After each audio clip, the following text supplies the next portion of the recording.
Mr. Chairman, members of the council, metropolitan district rates are going to have to go up this year. They will go up by a minimum of 12.5%. The Metropolitan Water District System is an enterprise fund. It has to be self-sustaining. If it is not self-sustaining, the debt of the Metropolitan District is added on by the rating agencies to the consolidated public improvement debt, which would stifle our overall capital budget. Everyone knows, everyone's been told that for years, and the public as well, and the public will be communicated with them again, about the cost of treating water and processing of sewer. Everyone knows about the consent decree that we are operating under the federal government, and the city is also operating under the consent decree. I think we've all been told and heard and read about the attempt, right, and it's active and it's ongoing and it is successful to install new meters so that we can get precise readings on the volumetric usage by our citizenry. That is ongoing. The county has independently contracted with the vendors that the city contracted with in order to ensure that those readings are accurate. And what those readings are telling us is that many individuals have been underbilled for their volumetric usage. That's not universal. There are some cases where they've been overbilled, and that will be corrected as well. But there are many places where volumetric readings have not been there. They have been manual readings, and that was the whole point of making a multi-million-dollar investment in the system in order to straighten that out. That has been happening. Now, I don't think the public, when they understand exactly what it takes in order to treat water and provide it and to treat the sewage, that they will not understand. I believe they will understand exactly what has to be done in order to keep that going. And I simply want to know the percent. I don't disagree with anything you said at all. I just for the fact of people knowing up front what is going on. But it still the precise numbers have not yet been done. The volumetric reads, we have been doing the volumetric reads independently and checking them against the city reads.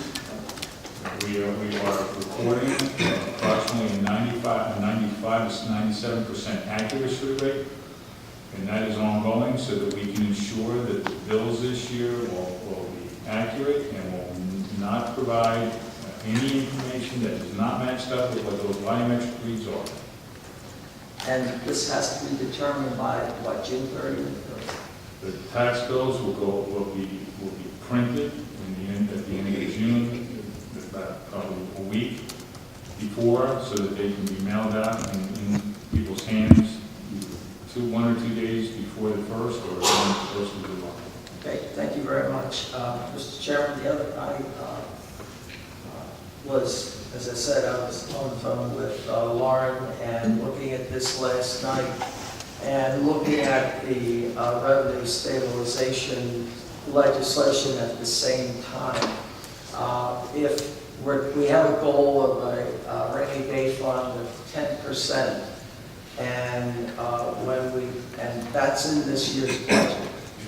And if we have a revenue stabilization fund of 10%, it's going to leave us with a very small $13 million surplus over and above the rainy day fund. So also discuss the fact that a 1 penny reduction on the property tax is going to reduce county revenues by $8 million. So we certainly can afford to do that. And I would move that we change the current 10 rate to 1.09, Mr. Chairman. It's been moved. Is there a second?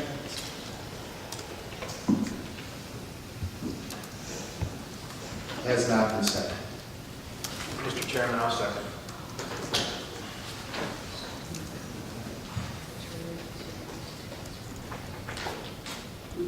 It's been moved and seconded. I will move to table. I will second it. The moved and second, call the roll on tabling the motion to irresponsibly cut the tax rate for Baltimore County. Mr. Jones? Aye. Mr. Quirk? Aye. Mrs. Allen? Aye. Mr. Catch? No. Mr. Marks? Mrs. Bevins? Aye. Mr. Crandall? No. The ayes have it. There wasn't even a discussion about today. I'm just saying, you're right, there wasn't even a discussion before today. Well, it's frustrating to me that we have these budget sessions and we have these work sessions and we discuss all these issues. And then we come here today and we want to discuss them again. The fact of the matter is the fee for the metro fee is independent of what we're voting on today. We don't control that. We have nothing to do with that. That's a fee that's decided by the executive order.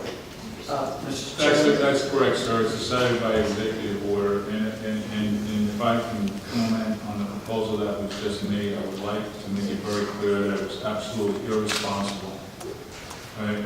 There is absolutely, the council message, right, was accurate in many respects in terms of the fiscal decisions that have to be made.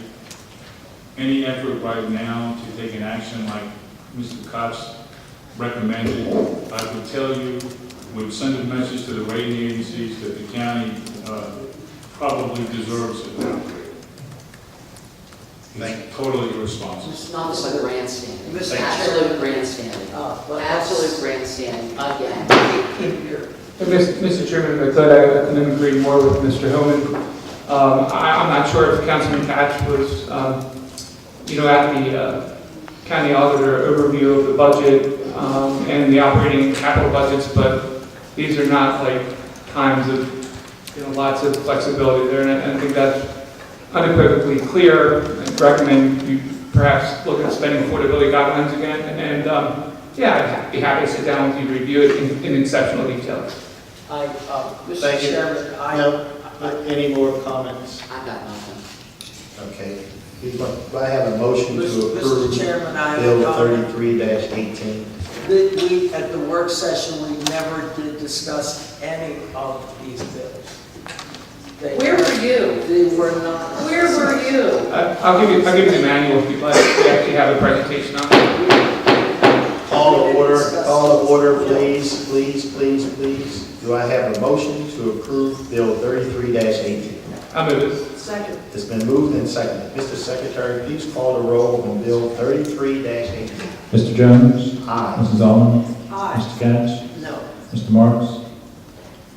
No. Mrs. Bevins? Aye. Mr. Crandall? No. Mr. Quirk? Aye. Ayes have it.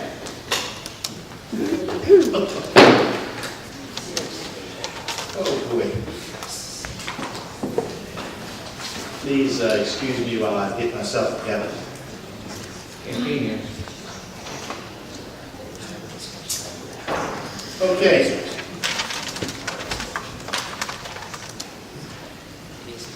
Next bill, Mr. Secretary. Bill 34-18, Personnel Law of Baltimore County.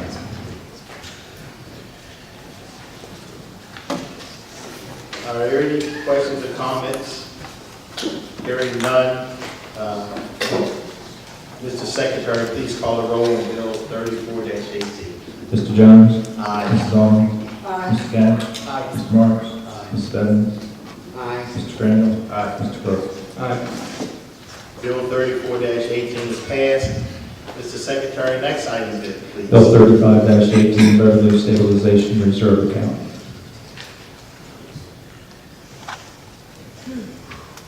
Mr. Chairman.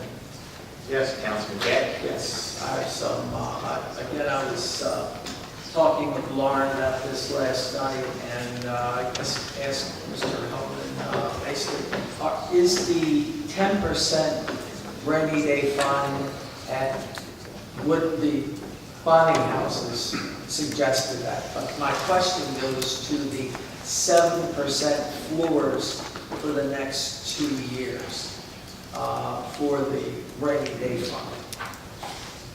In the bill, it has 2 years of 7% floors. It's not, excuse me, sir, it's not for the next 2 years, it's for a 2-year period. Right. The structure of the fund, as the structure of the existing fund, was to provide the minimum that's required. Right. And 10% is not a suggestion by the rating agencies, 10% is a requirement. Right. In fact, the rating agencies compare us to the 3,000 counties across the country, and they have identified for us that even 10% is not sufficient for a fund balance. So the 10% is set at the minimum requirement for the rating agency. The minimum of 7% recognizes the fact that there may be periods like the recently passed Great Recession where it is required to draw down that fund balance because the alternative would be so much worse, whether it was cutting services or the like. The rating agencies recognize that as well. So the structure is in place so that you have a 10% and you can move below it, but you must come back. It gives you a rational period of time in order to restore fiscal stability.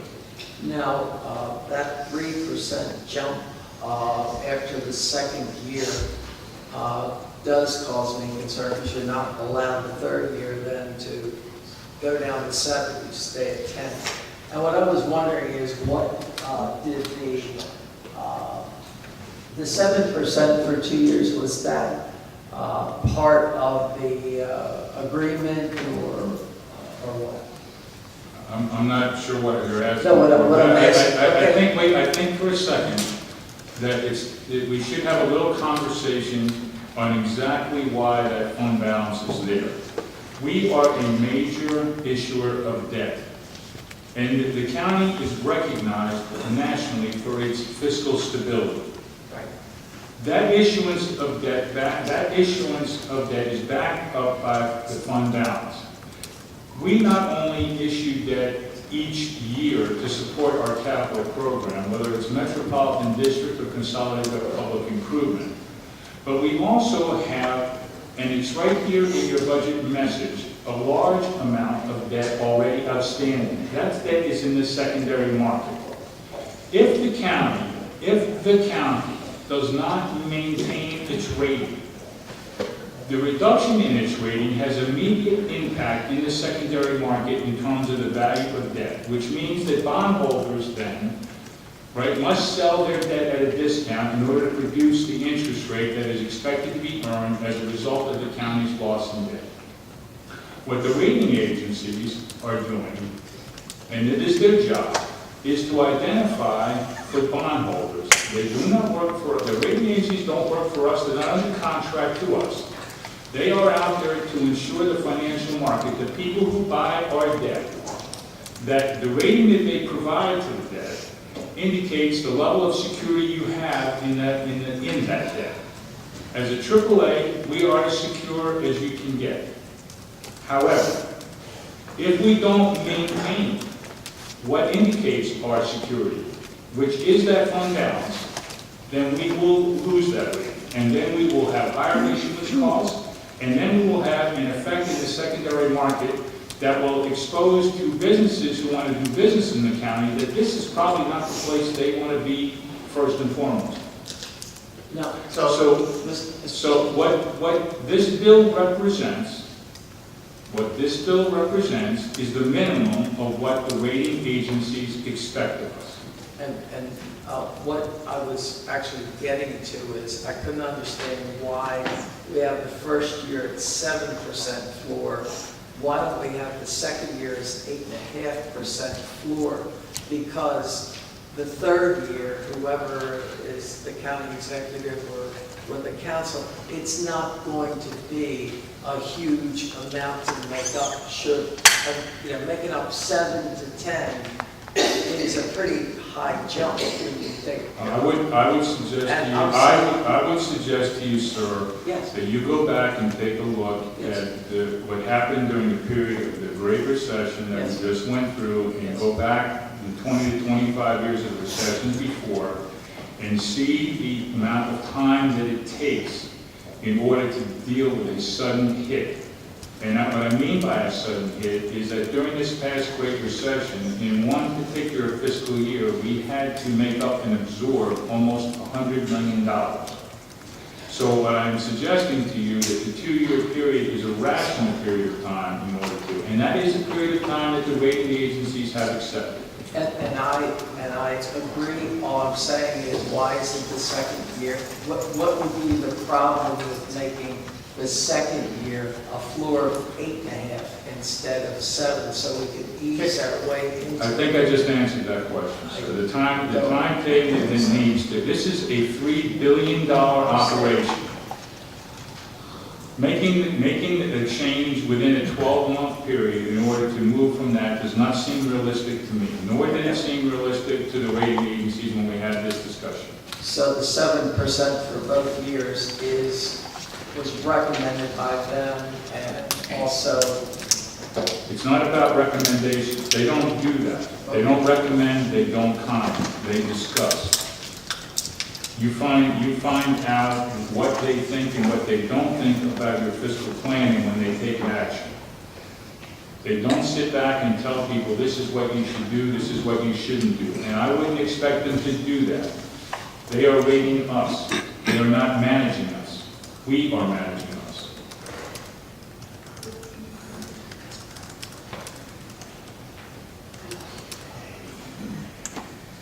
Thank you very much, Mr. Holman.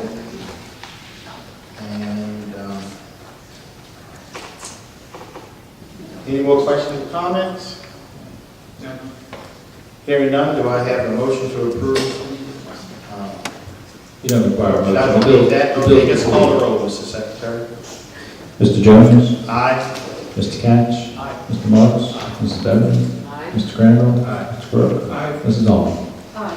Bill 35-18 is passed. Mr. Secretary, next bill, please. Bill 36-18, Employees Retirement System. Any questions or comments? Mr. Secretary, call the roll, please.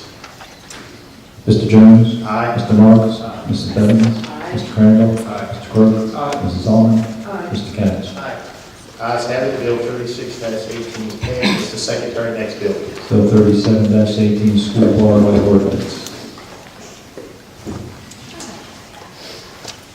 No questions? Mr. Secretary, please call the roll. Bill 37-18. Mr. Jones? Aye. Mrs. Bevins? Aye. Mr. Crandall? Aye. Mr. Crooker? Aye. Mrs. Allen? Aye. Mr. Catch? Aye. Mr. Marks? Bill 37-18 is passed. Mr. Secretary, next bill, please. Bill 38-18, Agricultural and Rural Land Preservation Borrowing Ordinance. Any questions or comments? Mr. Secretary, please call the roll. Mr. Jones? Aye. Mr. Crandall? Aye. Mr. Crooker? Aye. Mrs. Allen? Aye. Mr. Catch? Aye. Mr. Marks? Aye. Mrs. Bevins? Aye. Bill 38-18 is passed. Mr. Secretary, next bill, please. Bill 39-18, Waterway Improvement Program Borrowing Ordinance. No comments or questions? Mr. Secretary, please call the roll. Mr. Jones? Aye. Mr. Crooker? Aye. Mrs. Allen? Aye. Mr. Catch? Aye. Mr. Marks? Aye. Mrs. Bevins? Aye. Mr. Crandall? Aye. Bill 39-18 is passed. Mr. Secretary, next bill, please. Bill 40-18, Parks Preservation and Greenways Borrowing Ordinance. Any questions or comments? Hearing none, Mr. Secretary, please call the roll on Bill 40-18. Mr. Jones? Aye. Mr. Crooker? Aye. Mrs. Allen? Aye. Mr. Catch? Aye. Mr. Marks? Aye. Mrs. Bevins? Aye. Mr. Crandall?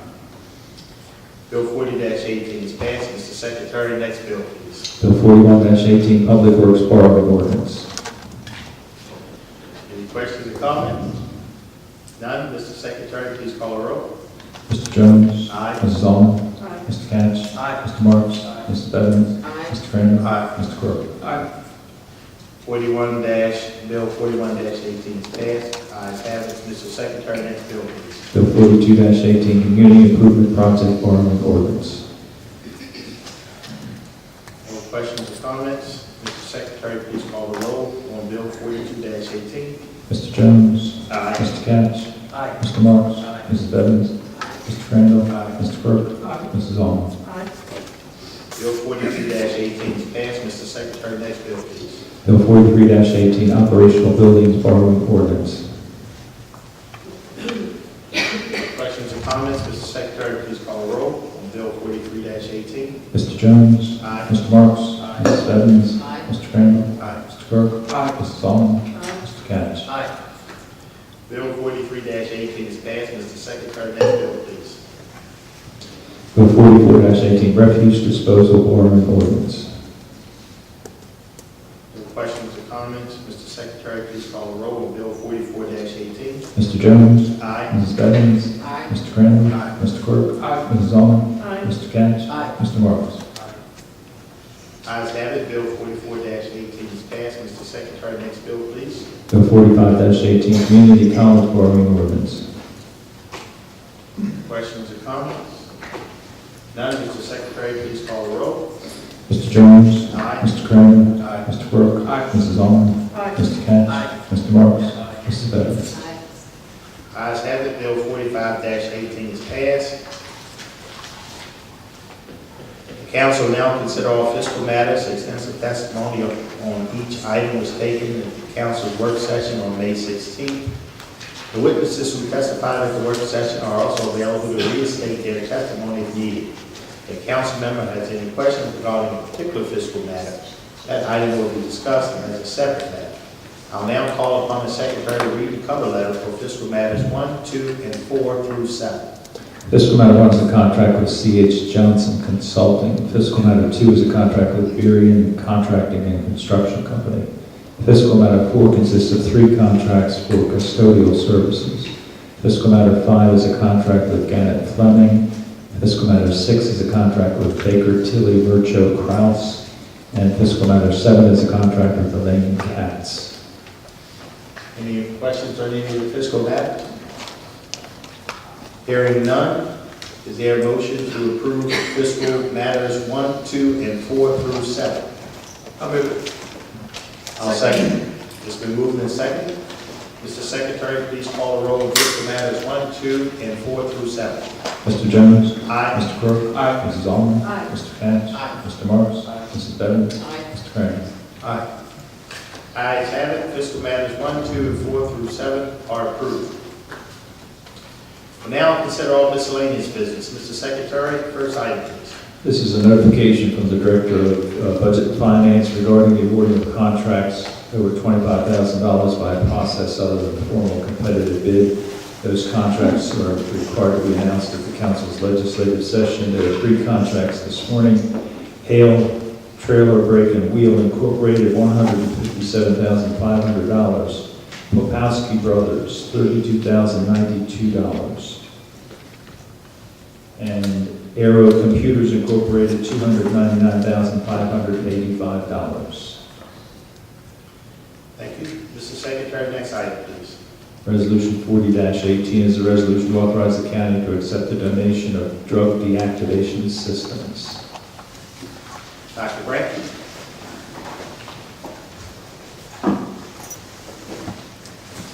How's the good doctor doing today? Excellent, thank you. Looking dapper as usual. Good afternoon, Councilman Chairman. Good afternoon, councilpersons. The administration is requesting approval of acceptance of 10,000 deterrent drug deactivation system pouches. They're valued at approximately $60,000, and basically the pouches are going to be used to deactivate the opioid medications. And so, our part of the fact that if we can't get our drug drop boxes, we can bring them to you. And I hope that you guys saw those activations in your mailboxes and get an idea what we're talking about. I did, Dr. Brandt. In fact, I saw that on my desk at home, and I thought, what in the world is this thing? And I looked at it, oh, that's the drug deactivation box. I got it. Still don't know how I got there, but I actually used mine. you do it. I actually used it in my Mr. Chairman, Yes. Dr. Branch, I happened to be watching the news last night, and I looked up the TV, and there you were, talking about the REACH program. Oh, I thought he was in your house.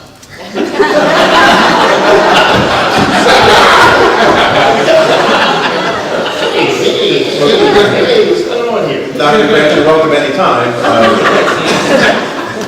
But as I mentioned during the work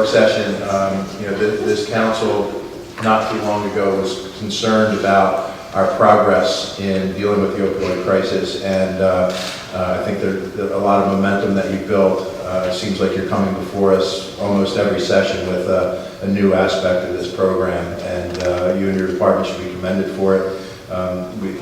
As we've said from this dais, this is an all-hands-on-deck issue that is affecting every single one of our communities. So keep up the good work. Thank you.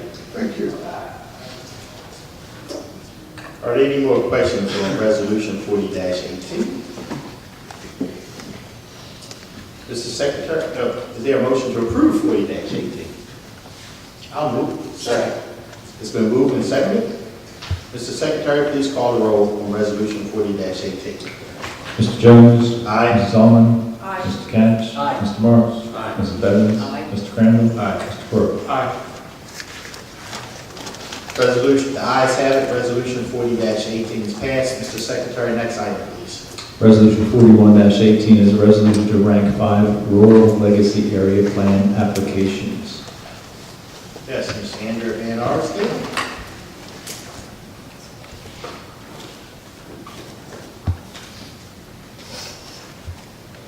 How you doing, Ms. Van Arsdale? Oops. If I can adjust the seat, I will be doing well. Good afternoon. The administration is requesting the County Council approval of Resolution 4118 that approves and prioritizes the 5 rural legacy area applications submitted for state FY19 funding. In rank order, these are first, Piney Run Watershed, followed by Manor Area, Gunpowder Valley, and then tied for 4th, Baltimore County Coastal and Long Green Trust. The administration is also requesting approval of a 7-acre expansion of the Manor Rural Legacy Area. Are there any questions or comments? Is there a motion to approve Resolution 41-18? So moved. Second. It's been moved and seconded. Mr. Secretary, please call the roll on Resolution 41-18. Mr. Jones? Aye. Mr. Catch? Aye. Mr. Marks? Aye. Mrs. Bevins? Aye. Mr. Crandall? Mr. Quirk? Aye. Mrs. Allen? Aye. Ayes have it. Resolution 41-18 is passed. Mr. Secretary, next item, please. Thank you. Resolution 42-18 sponsored by Councilman Quirk. This is a resolution of the council urging the county administration to provide certain health insurance coverage for county employees.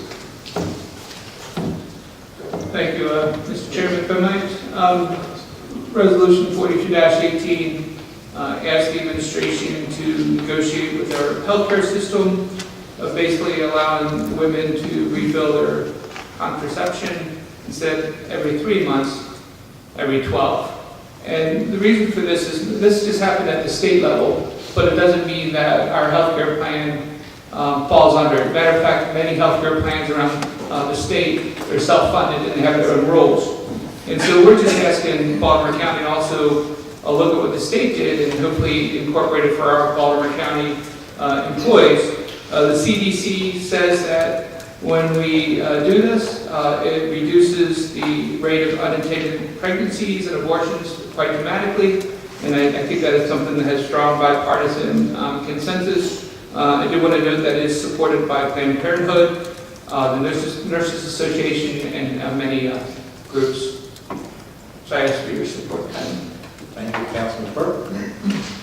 Councilman Marks. I want to commend Councilman Quirk for his research on this issue and his leadership, and I'm very pleased to co-sponsor this. Any more questions or comments? Councilwoman Bevins. Yes, thank you, Mr. Chairman. I'd like to thank Councilman Quirk on this issue as well, and I'd like to be added to the resolution as a co-sponsor. Mr. Chairman. Yeah, this particular piece of legislation makes a lot of sense. It's common sense that these contraceptives be available, because as the sponsor said, the unintended pregnancies, abortions, I mean, they are, we want to avoid them as much as we can. Thank you, Councilman Catch. Councilwoman Allen. Yes, Councilman Quirk, I'd just like to thank you for this bill. I'd like to be added to the resolution as well. It's outstanding. Well, thank you, Councilwoman Allen, not to be outside by everyone else. I guess you could add me too,